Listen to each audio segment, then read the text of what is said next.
देखें जी, first numerical है। कहता है a ship leaves a port and travel 30 kilometre due north. एक शिप है, रवाना हुआ अपनी बंदरगाह से और नॉर्थ की तरफ चल रहा है 30 किलोमीटर। तो पहले ऐसे करते हैं, ईस्ट वेस्ट नॉर्थ साउथ पहले हम ड्रॉ कर लेते हैं ताकि समझना हमारे लिए भी थोड़ा सा आसान हो जाए। तो देखें जी, ये है नॉर्थ, ये है साउथ, ईस्ट, वेस्ट। ये तरतीब याद रखनी है, इसी तरतीब से लिखना है, ठीक है। अच्छा, कहते हैं a ship leaves a port P, यानी ये वो पॉइंट है पी जो इसका ओरिजिन है। यहां से वो शिप जो है वो रवाना हुआ है और 30 किलोमीटर उसने नॉर्थ की तरफ डिस्टेंस कवर किया है।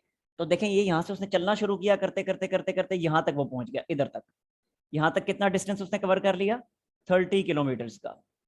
30 किलोमीटर का डिस्टेंस उसने नॉर्थ की डायरेक्शन में कवर किया है।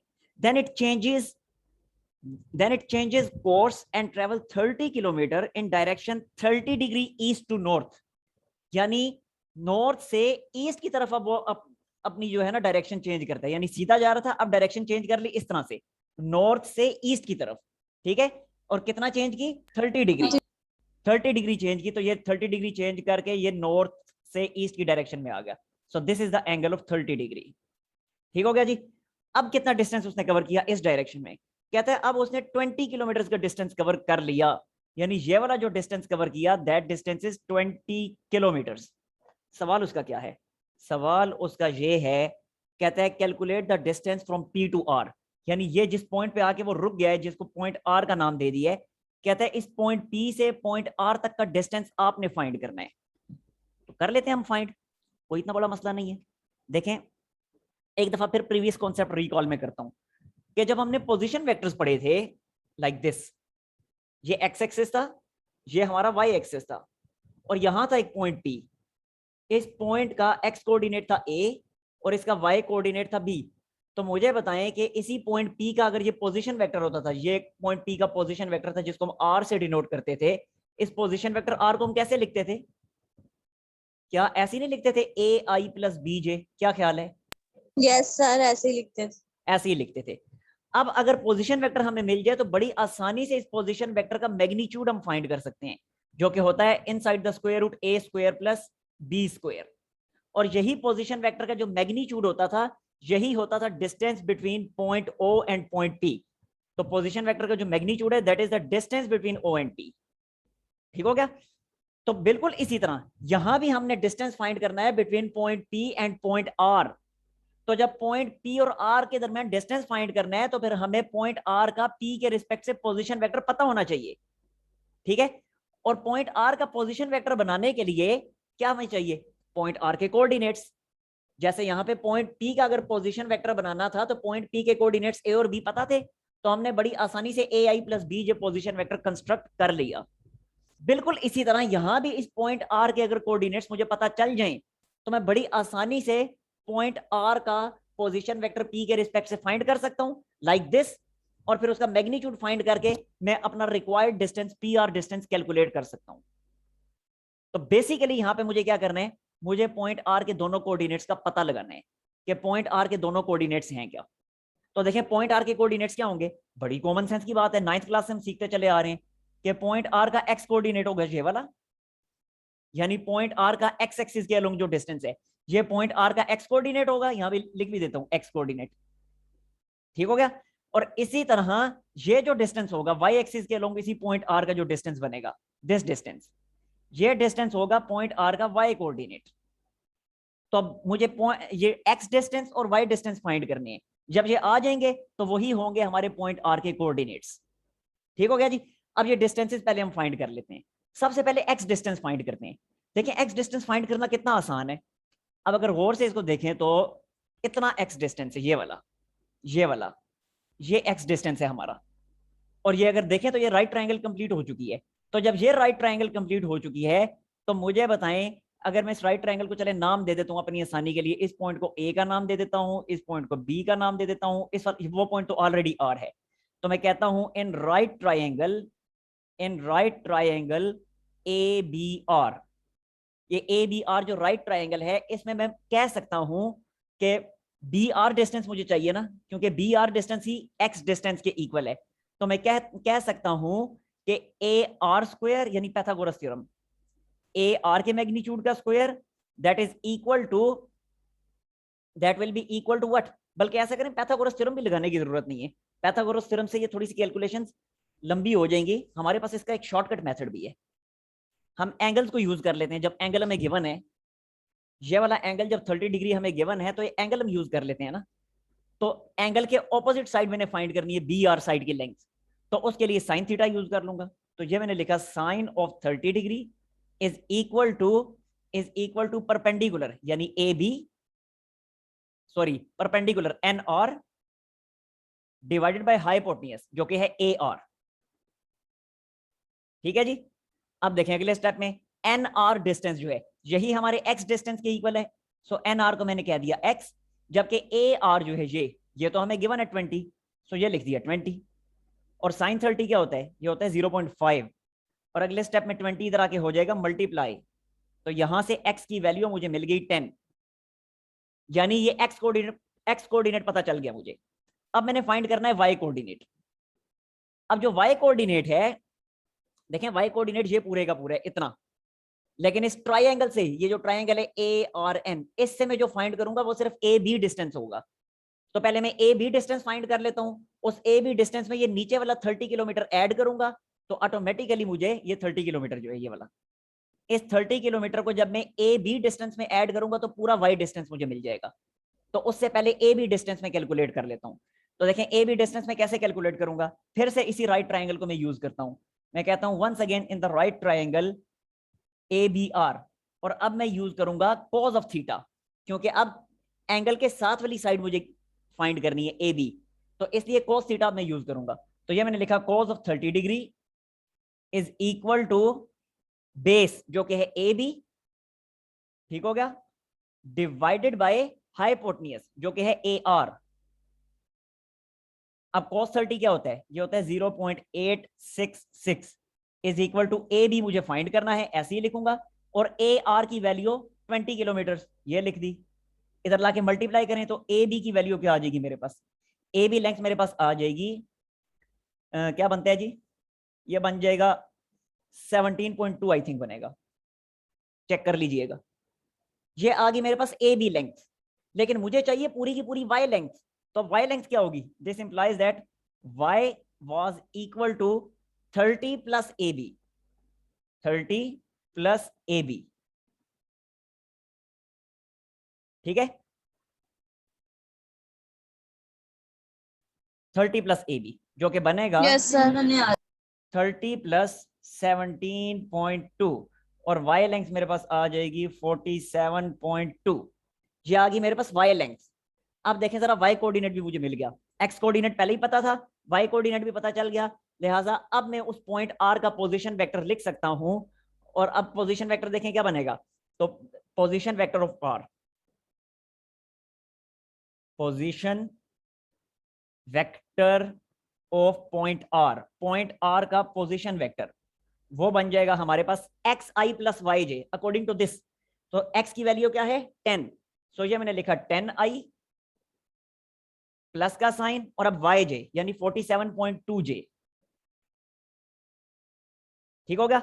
अब क्योंकि हमें डिस्टेंस चाहिए पूरा पी से लेके आर तक का डिस्टेंस, तो देखें पी आर डिस्टेंस फिर मेरे पास क्या बनेगा, पी आर डिस्टेंस बनेगा according to this, position vector का मैग्नीट्यूड फाइंड करना हो तो inside the square root A square plus B square, यानी बनेगा 10 स्क्वायर प्लस 47.2 स्क्वायर। अब मैं डायरेक्टली कैलकुलेट करके इसको लिख रहा हूं, जो भी इसका आंसर बनेगा,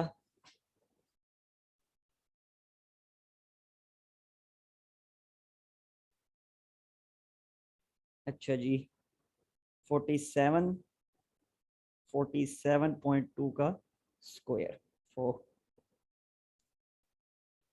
47.2 का स्क्वायर 2227 इसमें ऐड कर देते हैं 10 स्क्वायर जो कि बनता है 100 प्लस 100, ये बन गया 2327.84, 2327.84, इसका मैं स्क्वायर रूट ले लेता हूं 2327.84, ये बन जाता है 48.24, ठीक हो गया 48.24, ये है जी हमारा आंसर, ये मिल गया मुझे मैग्नीट्यूड।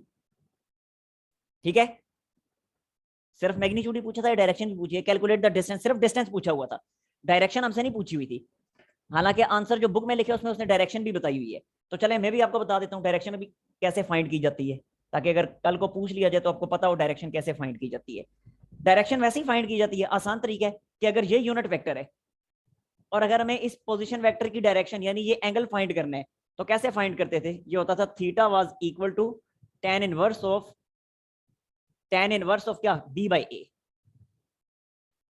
ठीक हो गया, तो यहां भी ऐसे ही होगा, theta is equal to tan inverse of b, क्या है देखें, b है 47.2, तो ये लिखा 47.2 डिवाइडेड बाय 10, और ये क्या बन जाएगा, फाइंड कर लेता हूं मैं यहां से,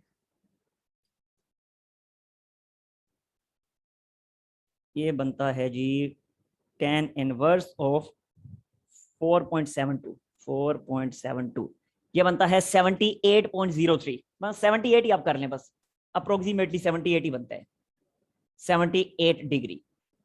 ये थीटा आ गया हमारे पास 78 डिग्री। ये कौन सा एंगल 78 डिग्री आया, ये जरा देखिएगा, ये वाला एंगल, अगर ये पोजीशन वेक्टर है पूरे का पूरा, ये रेड कलर में जो मैंने ड्रॉ किया, ये रेड कलर में जो ड्रॉ किया that is the position vector, तो ये एंगल जो थीटा है, इस एंगल के बारे में कहते हैं ये 78 डिग्री आया है। आंसर में जो उसने बुक में दिया उसने ये वाला एंगल बताया है, ये वाला, तो खुद मुझे बताएं तहरीन, ये वाला एंगल फिर कितना होगा, 90 माइनस थीटा होगा ना, सर कौन?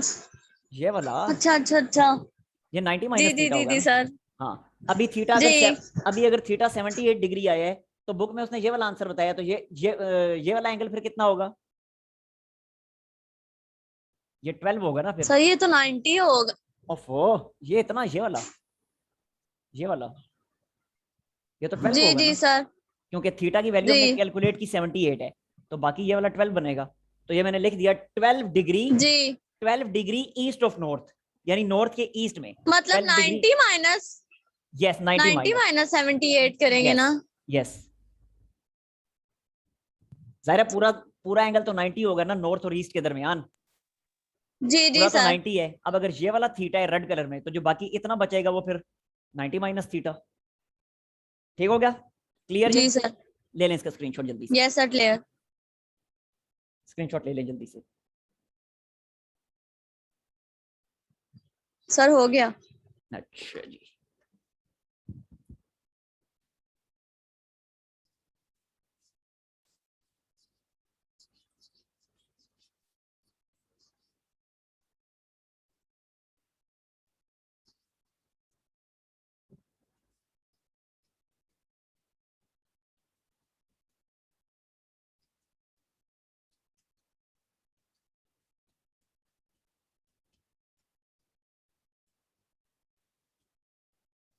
नेक्स्ट है जी नंबर 2।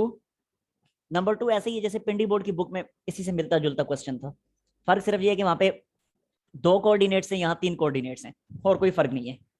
देखें नंबर 2 में कहता है a certain corner of a room is selected as origin, बिल्कुल वैसे ही क्वेश्चन है। तो वंस अगेन यहाँ पे एक रूम पहले मैं ड्रॉ कर देता हूँ आपके सामने,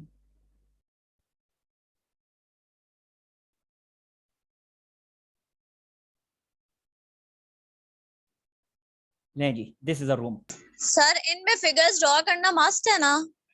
मस्ट तो नहीं है, अपने समझने के लिए जो है वो ड्रॉ की जाती है, वरना मस्ट तो नहीं है, इसके बगैर भी हो जाते हैं। Okay sir.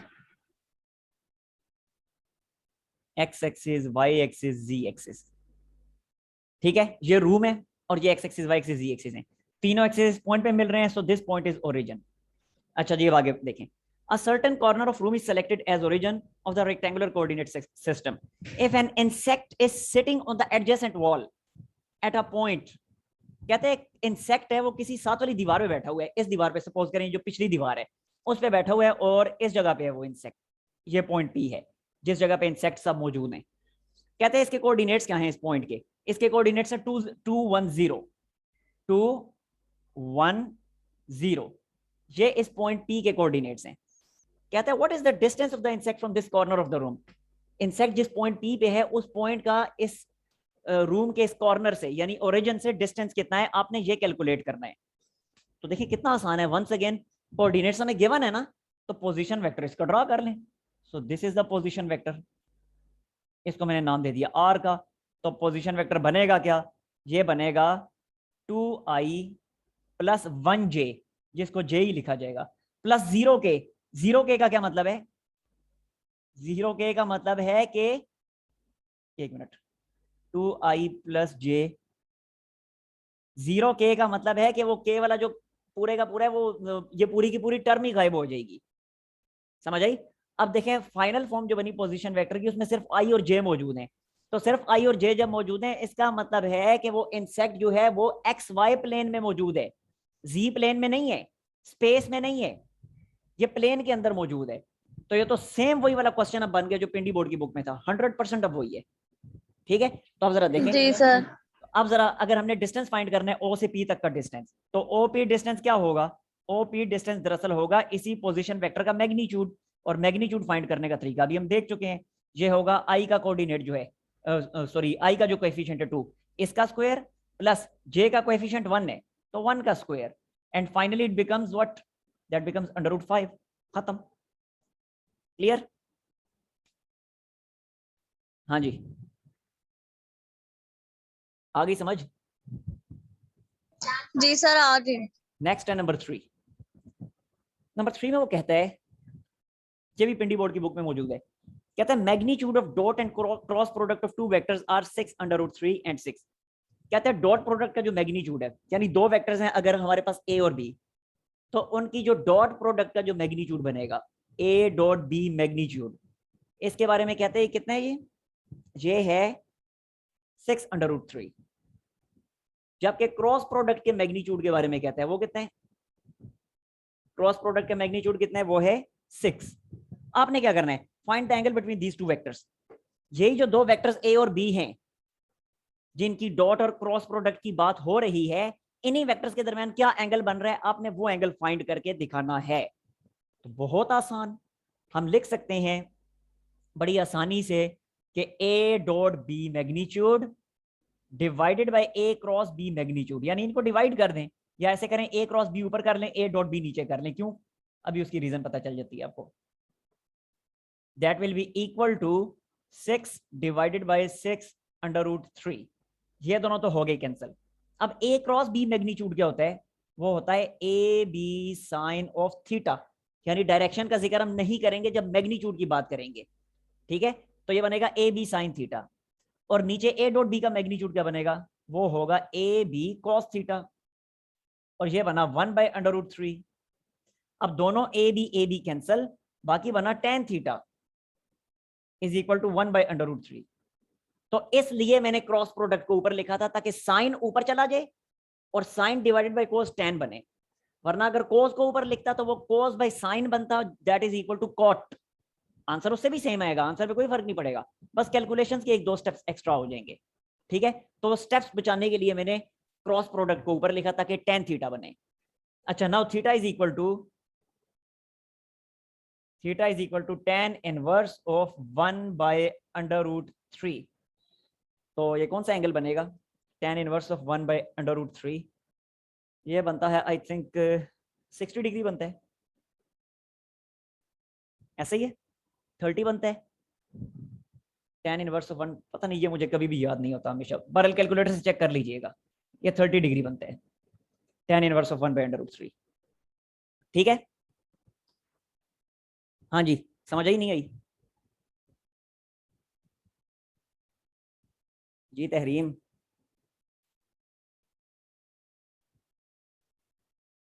तहरीम, आपको समझ आ रही है मैं क्या पूछ रहा हूँ।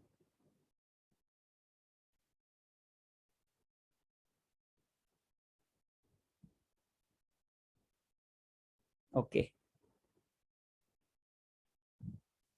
अच्छा जी, नेक्स्ट टैब नंबर 4। नंबर 4 की तरफ आते हैं, पहले बोर्ड साफ कर दूं, इसके बाद नेक्स्ट की तरफ चलते हैं।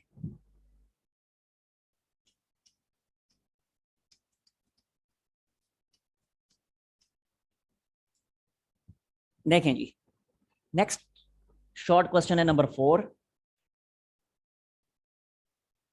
नंबर 4 में कहता है कि अ लोड ऑफ 10 न्यूटन, ये तहरीम आपके सामने, इसमें कोई मसला तो नहीं है, सिंपल कैलकुलेशंस थी जी तहरीम, इसमें कोई मसला तो नहीं है? तहरीम आपको मेरी आवाज आ रही है? जी सर अब आ रही है। इसमें कोई मसला तो नहीं है, देख लें। नहीं नहीं सर, ये अच्छा फिर कैलकुलेशन इजी है, ये समझ आ जाएगी। चलें, सही है। इसका स्क्रीनशॉट लेने तो ले लें। मैं नंबर 4 की तरफ आ रहा हूँ। नंबर 4 में कहता है a load of 10 newton is suspended from the cloth line. This distort the line so that it makes the angle of 15 degree with the horizontal at each and find the tension in the cloth string. बिल्कुल same फिर वही numerical है जो पिंडी board की book में मौजूद था कि एक क्लॉथ लाइन है, यानी वही जिस पे कपड़े धोने के बाद छतों पे जो तारें लगाई होती है ना, उन कपड़े धोने के बाद उन पे हम कपड़े फैला देते हैं कपड़ों को सुखाने के लिए, ये उसी तरह की एक क्लॉथ लाइन है। ये इसके दोनों एंड्स हैं। कहते हैं इसके साथ एक लोड को कनेक्ट किया गया, सस्पेंड किया गया, इस जगह पे लोड सस्पेंड कर दिया गया इधर। ठीक हो गया? अच्छा, लोड कितना है? वो लोड है 10 न्यूटन का। कहता है जब लोड सस्पेंड किया जाएगा तो डेफिनेटली ये क्लॉथ लाइन जो है डिस्टॉर्ट होगी, डीफॉर्म होगी अपनी ओरिजिनल शेप से, और जब डीफॉर्म होगी तो ये आ जाएगी इस पोजीशन में, लाइक दिस, इस तरह से इस पोजीशन में ये क्लॉथ लाइन आ जाएगी। ठीक हो गया?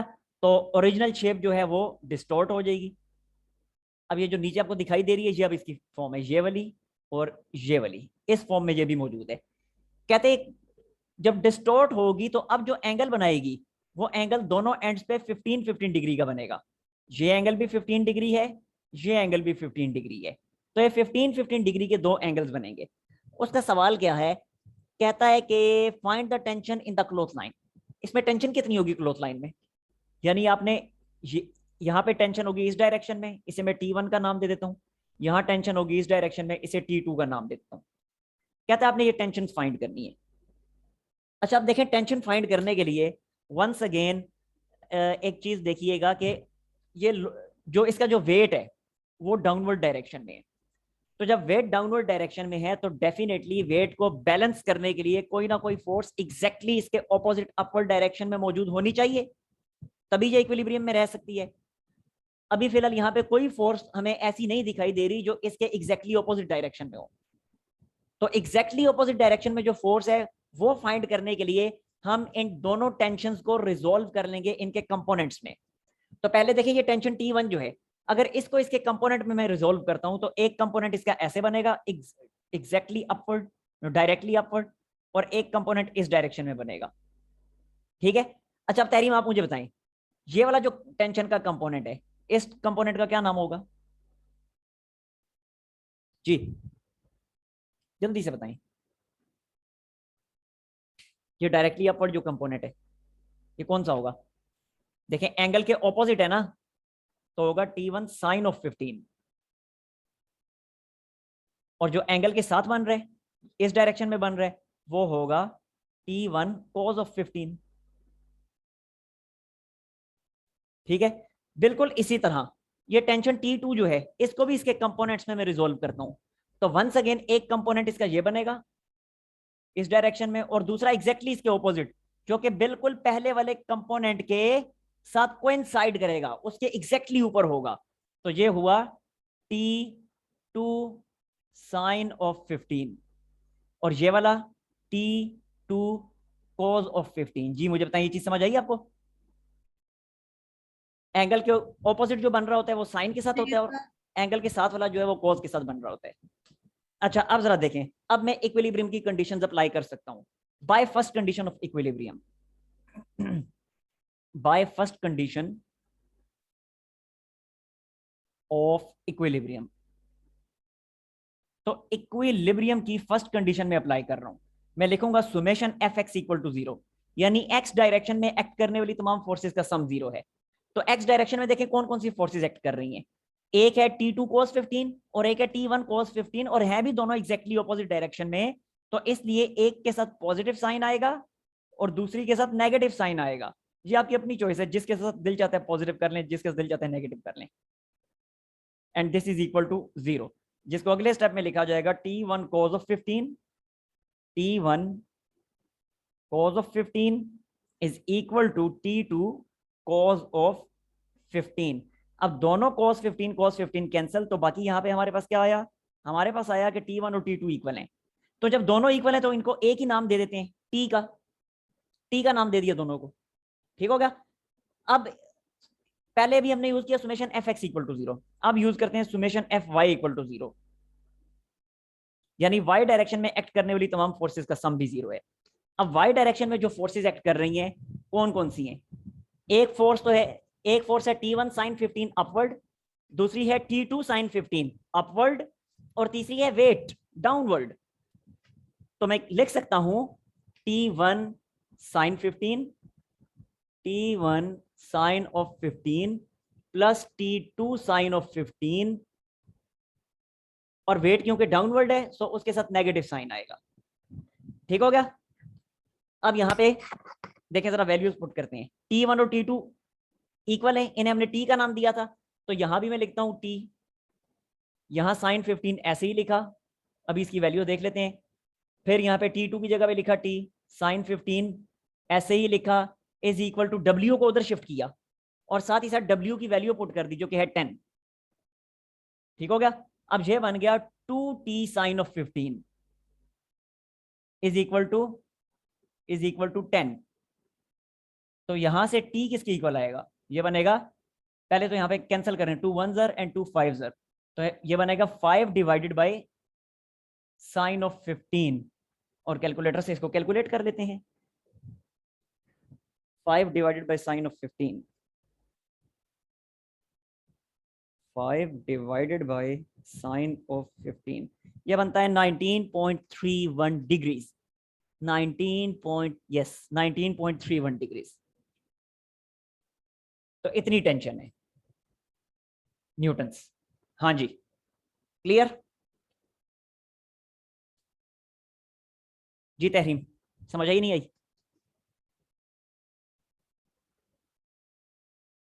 तहरीम दीदी सर समझ आ गया, वो नेट का इशू आता है बीच बीच में, तो चलें, अच्छा स्क्रीनशॉट ले लें फिर जल्दी से, स्क्रीनशॉट ने बोर्ड साफ करता हूँ फिर मैं। जी सर हो गया। हो गया, अच्छा।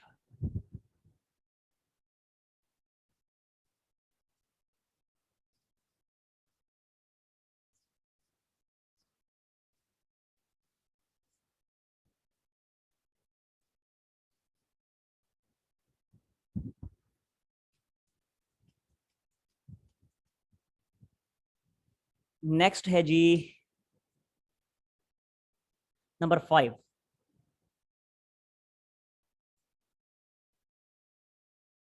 नंबर 5 में देखें, ये यहाँ पे कुछ फोर्सेस ड्रॉ की हुई हैं। पहले ये फोर्सेस मैं आपके सामने ड्रॉ कर देता हूँ।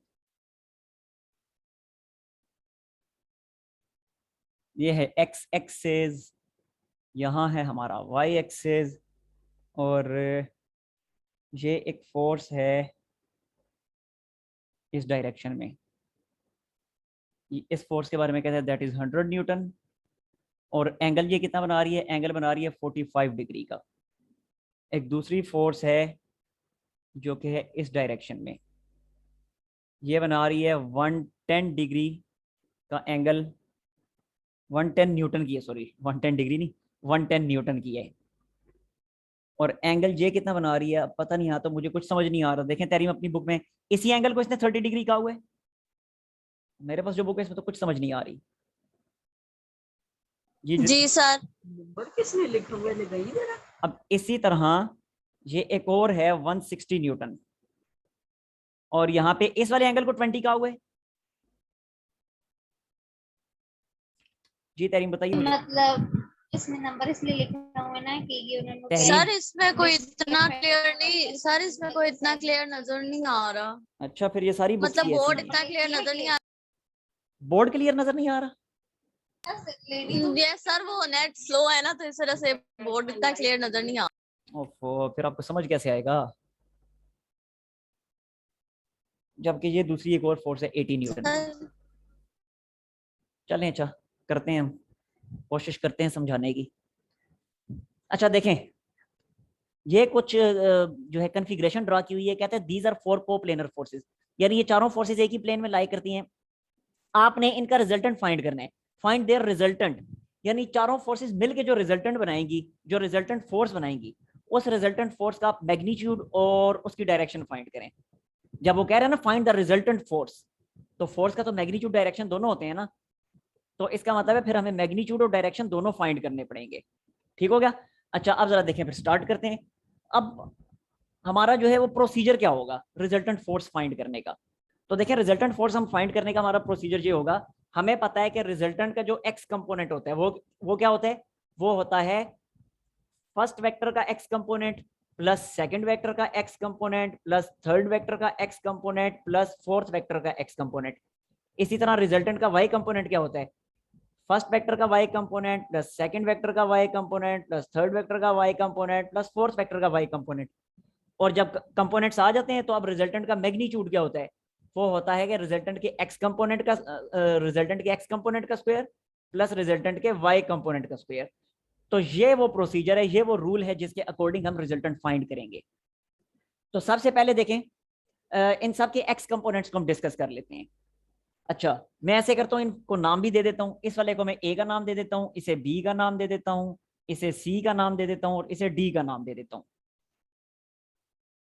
इन तमाम फोर्सेस को ये नाम मैंने दे दिए। अच्छा अब जरा देखें, पहले मैंने एक्स एक्स कंपोनेंट सबके फाइंड करने हैं ना, तो देखें वेक्टर ए जो है वो है ही एक्स एक्सिस के अलोंग, इसलिए इसका कोई वाई कंपोनेंट नहीं है, ये पूरे का पूरा एक्स कंपोनेंट ये बजाते खुद ही है। ठीक है, तो इसलिए ये तो मैं डायरेक्टली लिख सकता हूँ कि ए के एक्स कंपोनेंट का ए का एक्स कंपोनेंट जो है वो 80 न्यूटन है, क्योंकि वेक्टर ए पूरा है ही जब एक्स एक्सिस के अलोंग, तो इसका मतलब है एक्स कंपोनेंट 80 न्यूटन ही है, फिर इसका वाई कंपोनेंट तो होगा ही नहीं। ठीक हो गया। अच्छा वेक्टर बी के एक्स कंपोनेंट और वाई कंपोनेंट्स को हम डिस्कस करते हैं। तो देखें बी का एक्स कंपोनेंट क्या होगा, तो बी का एक्स कंपोनेंट होगा बी कॉस ऑफ 45 डिग्री, क्योंकि बी वेक्टर जो है वो 45 के एंगल बना रहा है। और ये होगा क्या, देखें वेक्टर बी का मैग्नीट्यूड जो कि है 100, और cos 45 क्या होता है, वो होता है 1 डिवाइडेड बाई √2। ठीक है, ये मैं फाइंड कर लेता हूं। तो 100 बाई √2 देखते हैं क्या बनेगा, 100 डिवाइडेड बाई √2 ये बनता है 70.71। सो ये मैंने लिख दिया 70.71। ये बी का एक्स कंपोनेंट आया है। अब ऐसे ही बी का वाई कंपोनेंट भी यहीं पे फाइंड कर लेते हैं। तो बी का वाई कंपोनेंट होता है बी साइन 45। ठीक हो गया। और एक दफा फिर 100 और साइन 45 भी 1/√2 ही होता है, लिहाजा ये भी ऐसे ही आएगा 70.71। ठीक हो गया जी। अब वेक्टर सी की तरफ हम आते हैं। तो वेक्टर सी, पहले तो देखिए वेक्टर सी का एंगल कितना बन रहा है जी, तेरी मुझे बताएं वेक्टर सी कितना एंगल बना रहे हैं जी, बताएं। अगर मैं लिखता हूं सी एक्स, तो मैं क्या लिखूंगा, सी कॉज क्या, सी कॉज ऑफ व्हाट, सर मुझे कुछ नजर ही नहीं आ रहा। ओफो असल में ये 30 डिग्री का एंगल हम यहाँ पे यूज सर नहीं करेंगे। नहीं 45 नहीं करेंगे। नहीं, अब वेक्टर सी यूज कर रहा हूँ ना, 45 क्यों होगा, 45 तो वेक्टर बी का एंगल था, ये वाला एंगल होगा, ये पूरे का पूरा देखिएगा जरा, ये यहां से लेके यहां तक ये वेक्टर सी का एंगल है। क्योंकि मैं आपको कई दफा बता चुका हूं कि एंगल हमेशा वो यूज किया जाता है कि जो वेक्टर पॉजिटिव एक्स एक्सिस के साथ बना रहा होता है, उस एंगल को यूज किया जाता है। अब यहाँ पे वेक्टर जो है पॉजिटिव एक्स एक्सिस के साथ एंगल कितना बना रहा है, ये इतना एंगल बना रहा है, जो रेड कलर में अब मैंने शो कर दिया है, और ये होगा 180 माइनस 30। जरा पूरा यहां तक 180 में से 30 माइनस होगा तो ये अब कितना बना, ये बना 150 डिग्री। ठीक है, तो यहां पे मैं लिखूंगा C cos of 150 degree, C cos of 150 degree. ठीक हो गया जी। और ये बना वेक्टर सी का मैग्नीट्यूड, सी का मैग्नीट्यूड है 110, सो ये लिखा मैंने 110। और cos ऑफ 150 कितना होता है, cos ऑफ 150 होता है -√3/2। ये कैलकुलेटर से आप चेक कर लीजिएगा। ठीक हो गया। और अगले स्टेप में इसको क्या लिखा जाएगा, कैलकुलेट करके मैं लिख देता हूं। सिंपल कैलकुलेशंस हैं, इनसे कोई पैनिक नहीं होना, कैलकुलेशंस ही हैं बस। ये बनता है जी जी सर। 55 मल्टीप्लाई √3, ये बनता है 95.926 95.26 यस, माइनस साइन के साथ। ठीक हो गया जी। ये वेक्टर सी का एक्स कंपोनेंट आया है। अब ऐसे ही सी का वाई कंपोनेंट भी हमने फाइंड करना है। तो सी का वाई कंपोनेंट अब कैसे फाइंड करेंगे, देखें जरा। ये लिखा जी सी का Y component that is equal to C sine, और एंगल तो वही है 150, तो सी साइन 150, और एक दफा फिर सी की वैल्यू 110, और साइन 150 क्या होगा, साइन 150 होगा 1/2, जो कि बन जाएगा 55 डिग्री। ये कैलकुलेटर से फाइंड कर लीजिएगा, मुझे तो अब वो कर करके अब जाहिर सी बात है जुबानी याद भी हो चुकी होती है और माइंड में कैलकुलेशंस भी हो जाती हैं।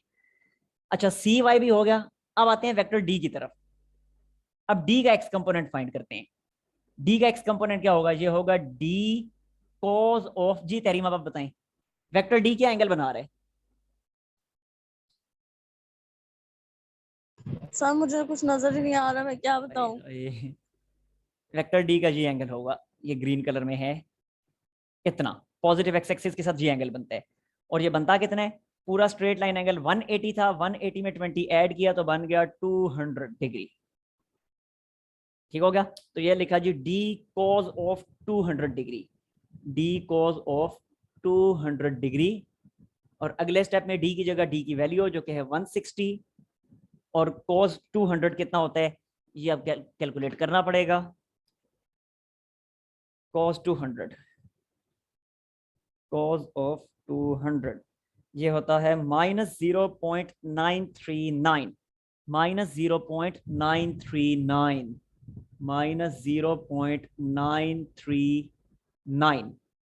और जब कैलकुलेट करेंगे यानी इसको 160 से मल्टीप्लाई करेंगे, तो 160 से मल्टीप्लाई करके क्या बनेगा, 0.939 मल्टीप्लाइड बाय 160, ये बनता है 150.24 माइनस साइन के साथ 150.24। ये आ गया डी का एक्स कंपोनेंट। अब डी का वाई कंपोनेंट फाइंड करना है, तो वो कितना होगा, वो होगा डी साइन ऑफ 200 डिग्री, यानी एक दफा फिर 160 डिग्री और साइन 200, देखते हैं जरा क्या बनेगा साइन 200। तो साइन ऑफ 200 ये बनता है -0.342, -0.342, और मल्टीप्लाई करते हैं तो 160 मल्टीप्लाई 0.342 ये बनता है 54.72, 54.72। ये आ गया डी का वाई कंपोनेंट नेगेटिव साइन के साथ। ये सारे कंपोनेंट्स अब हमने फाइंड कर लिए। अच्छा, अब सारे कंपोनेंट्स जब फाइंड कर लिए तो अब रिजल्टेंट का एक्स और रिजल्टेंट का वाई कंपोनेंट बड़ी आसानी से हम फाइंड कर सकते हैं। तो देखें जी रिजल्टेंट का एक्स कंपोनेंट क्या आएगा, तो फार्मूला आपके सामने लिखा हुआ है, मैं डायरेक्ट यहाँ पे वैल्यूज पुट कर रहा हूँ। तो ए का एक्स कंपोनेंट इनके साइन समेत, ए का एक्स कंपोनेंट प्लस बी का एक्स कंपोनेंट प्लस सी का एक्स कंपोनेंट प्लस डी का एक्स कंपोनेंट, यानी बनता है 80 प्लस 70.71, फिर है -95.26, और फिर है डी का एक्स कंपोनेंट जो कि है माइनस साइन के साथ 150.24, ये बनता है -94.79, -94.79। ये आ गया आर का एक्स कंपोनेंट। ऐसे ही आर का वाई कंपोनेंट भी हम देख लेते हैं। तो आर का वाई कंपोनेंट क्या है, सामने लिखा हुआ है A Y plus B Y plus C Y plus D Y, इन सबको ऐड करें इनके साइन समेत। तो सबसे पहले देखें जी ए वाई तो था ही 0, क्योंकि बताया था ए पूरे का पूरा एक्स एक्सिस के अलोंग है, तो यहाँ पे लिख भी देता हूँ कि ए वाई तो है ही 0। ठीक हो गया। बाकी देखें B Y C Y D Y, इन तीनों को ऐड करें। तो सबसे पहले बी वाई जो कि है 70.71, फिर है जी सी वाई जो कि है प्लस के साइन के साथ 55, और फिर है डी वाई जो कि है -54.72, 54.72, ये बनता है 70.99, 70.99। 9 9। तो इस तरीके से आर एक्स आर वाई हमारे पास आ गए। हमें रिजल्टेंट का मैग्नीट्यूड फाइंड करना है, तो ये फार्मूला आपके सामने लिखा हुआ है। तो ये लिखा जी, resultant is equal to under root R X square plus R Y square. Simply इसमें वैल्यूज पुट करें और आंसर आपके पास आ जाएगा। देखें 94.79 का स्क्वायर, 94.79 का स्क्वायर जो कि आता है 8985.14। 8985.14, 8985, ठीक है, 0.14 प्लस का साइन। अब आर वाई का स्क्वायर यानी 70.99 का स्क्वायर। तो ये लिखा जी 70.99 का स्क्वायर, ये बनता है 5039.58, 5039.58। ठीक हो गया। अब इन्हें ऐड करें और इनका स्क्वायर रूट ले लें। तो इन्हें मैं ऐड करता हूं, लिखा प्लस 8985.14, ये आता है 14024.72, 14024, 14024.72। अब इसका स्क्वायर रूट ले लें। तो स्क्वायर रूट ऑफ 14024.72 ये आता है 118.42, 118.42। इधर ऊपर लिख देता हूँ, स्पेस नहीं है तो 118.42 न्यूटन्स। लें जी, ये आ गया हमारे पास रिजल्टेंट का मैग्नीट्यूड। जी तहरीम यहां तक क्लियर है। अब अगर रिजल्टेंट की डायरेक्शन फाइंड करनी है तो ये लिखा, जी सर क्लियर है। तो ये लिखा theta is equal to tan inverse of R Y by R X. तो देखें जी, ये लिखा tan इनवर्स आर वाई की वैल्यू क्लियर आपके सामने, आर वाई की value 70.99, 70.99 divided by minus sine समेत लिखें -94.79। तो देखें tan इनवर्स इसका ले लें, आंसर आ जाएगा आपके पास। डायरेक्टली मैं यहीं से कैलकुलेटर से करके लिख देता हूं। तो ये मैंने लिखा जी tan inverse of tan inverse of 70, एक minute, tan inverse of 70.99 divided bye 94.79, अच्छा 36.83। इसको सब्ट्रैक्ट करना है 180 में से मैंने, तो एक मिनट डायरेक्टली मैं सब्ट्रैक्ट कर देता हूँ, -180। तो ये मेरे पास आ जाएगा 143 डिग्रीज, 143.16 बन रहे, जिसको 0.2 कर देंगे राउंड ऑफ करके।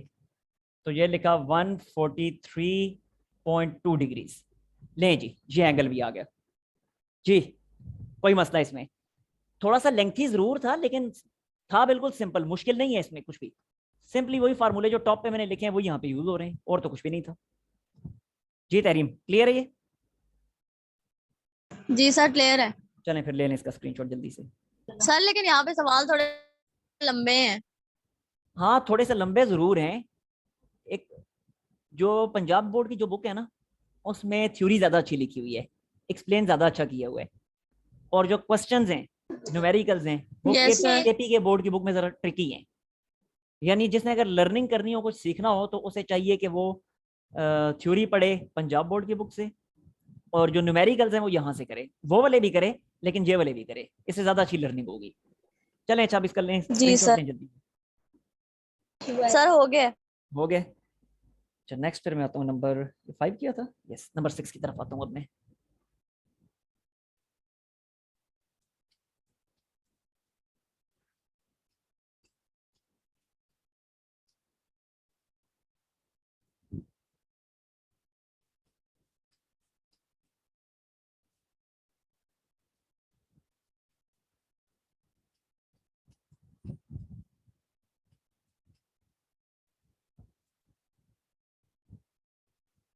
नेक्स्ट है जी number 6। A force of 5 Newton is applied perpendicular to the plane of the uniform door 2 meter high and 0.6 meter wide. Find the torque about a line joining the hinges. मतलब ये एक door है, देखें दरवाजा है ये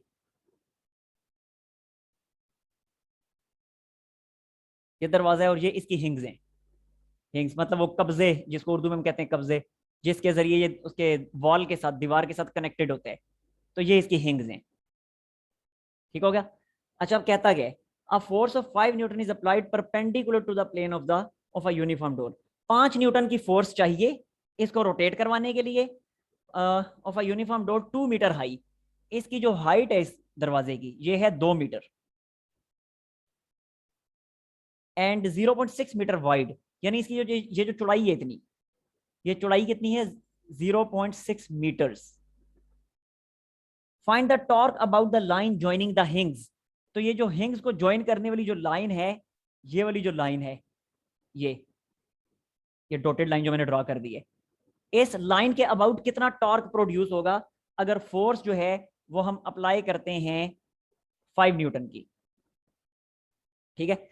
अच्छा आप जरा देखें, जब फोर्स में अप्लाई करूंगा तो कॉमन सेंस की बात है, जब आपने दरवाजा खोलना हो या दरवाजा बंद करना हो तो हिंग्स से पकड़ के तो कोई भी कुछ नहीं करता, हमेशा दरवाजे को इसके एंड से पकड़ के खोला बंद किया जाता है। यही वजह है कि दरवाजे का जो हैंडल होता है वो बिल्कुल यहाँ पे एंड पे लगा होता है। ठीक है, यहाँ पे एंड पे इसका हैंडल या नॉब जो भी है वो यहाँ पे एंड पे लगी हुई होती है। अच्छा जब यहाँ पे एंड से पकड़ के आपने इसको खोलना बंद करना है तो ऑटोमेटिकली मूवमेंट आर्म क्या हो गया, मूवमेंट आर्म यही तो है जो इस पूरे दरवाजे की जो चौड़ाई है, जो इसकी विड्थ है, यही तो मूवमेंट आर्म होगा हमारा। ठीक हो गया। अच्छा मूवमेंट आर्म आ गया तो टॉर्क फाइंड जी करना है। सर। नाउ टॉर्क क्या होता है, torque is equal to R F. अब आर कितना है, आर है 0.6। ठीक है, और एफ कितना है, एफ खुद ही उसने बताया 5 न्यूटन। 5। तो ओवरऑल आंसर क्या आ गया, आंसर आ गया 3 न्यूटन मीटर। ठीक हो गया, आगे समझ। Yes sir. यस यही आंसर है। Yes, अच्छा sir. शायद आपके जहन में आए कि टॉर्क का तो ये फार्मूला था आर एफ साइन थीटा, तो वहां पे आर एफ सिर्फ क्यों लिखा है, थीटा को किधर उड़ा दिया है। तो इसका जवाब ये है कि यहाँ पे जब एंगल का जिक्र नहीं किया जाता ना टॉर्क के केस में, तो अंडरस्टूड होता है कि जो फोर्स अप्लाई की जा रही है वो परपेंडिकुलर फोर्स अप्लाई की जा रही है। ठीक है, यानी अगर ये मेरा हाथ, अगर इसको दरवाजा सपोज कर लिया जाए, तो जो फोर्स अप्लाई की जा रही है वो Yes, एग्जैक्टली sir. परपेंडिकुलर की जा रही है। तो जब परपेंडिकुलर फोर्स अप्लाई की जाएगी तो ऑटोमेटिकली थीटा 90 डिग्री बन जाएगा, और जब थीटा 90 यहां पुट करेंगे तो साइन 91 होता है, जो कि आगे चल के बनेगा T is equal to R F, और वही मैंने आपके सामने लिखा था। ठीक हो गया। अच्छा यहाँ पे वैसे क्वेश्चन में उसने परपेंडिकुलर का लफ्ज इस्तेमाल भी किया हुआ है, कहता है force of 5 newton is applied perpendicularly. तो जब उसने खुद कह दिया कि परपेंडिकुलर फोर्स अप्लाई की जा रही है तो इसका मतलब है कि उसने ढके छुपे अल्फाज में बता दिया थीटा 90 डिग्री है। सो यहाँ पे मैंने 90 पुट कर दिया। ठीक हो गया, clear. Yes sir, clear. Okay. अच्छा अब नेक्स्ट न्यूमेरिकल्स हैं, अब ये आगे थोड़े से ट्रिकी न्यूमेरिकल स्टार्ट हो रहे हैं। तो